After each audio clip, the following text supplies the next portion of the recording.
Hi. North Indians வந்து mostly சப்பாத்திக்கு சப்ஜி அதுக்கப்புறம் தயிர் இந்த மாதிரி தான் சாப்பிடுவாங்க. ஸோ சப்ஜிலே சப்பாத்தி சாப்பிட்டு முடிச்சிருவாங்க, டேஸ்ட்டாகவும் இருக்கும். ஸோ அந்த ஸ்டைலில் வந்து சப்ஜி எப்படி செய்கிறதுன்னு பார்க்கலாம். ஸோ இன்றைக்கி வந்து பார்த்திங்கன்னா நான் கேரட் பொரியல் தான் செய்ய போகிறேன். ஆயில் சேர்த்துக்கலாம், தாளிக்கிறதுக்கு கடுகு சேர்த்துக்கலாம். அவங்க வந்து பார்த்திங்கன்னா சீரகம் ஆட் பண்ணுவாங்க. நெக்ஸ்ட்டு வந்து பார்த்திங்கன்னா சாப் பண்ணி வச்சுருக்கிற பச்சை மிளகா, பூண்டு, வெங்காயம் இது எல்லாத்தையும் நல்லா வதக்கிக்கலாம். ஸோ கொஞ்சம் கூட இதில் வந்து நம்ம தண்ணி சேர்க்காம தான் வந்து செய்ய போகிறோம்.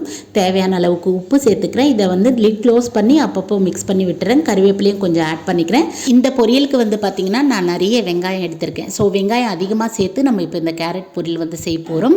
இதில் வந்து காரத்துக்கு மிளகாய்த்தூள், மஞ்சள் தூள் சேர்த்துக்கிறேன். இதை நல்லா மிக்ஸ் பண்ணி விட்டுடலாம். கொஞ்ச நேரம் கழித்து லிட் க்ளோஸ் பண்ணி விட்டுட்டு நீங்கள் மிக்ஸ் பண்ணிகிட்டே இருந்தீங்கன்னா காய் வந்து சீக்கிரமாகவே வெந்துடும். இதில் ஃபைனலாக கொஞ்சமாக கறி பவுடர் ஆட் பண்ணி மிக்ஸ் பண்ணி விட்டுடலாம். சூப்பரான கேரட் சப்ஜி ரெடி. ட்ரை பண்ணி பாருங்கள். பிடிச்சிருந்த சேனலை சப்ஸ்கிரைப் பண்ணிக்கோங்க.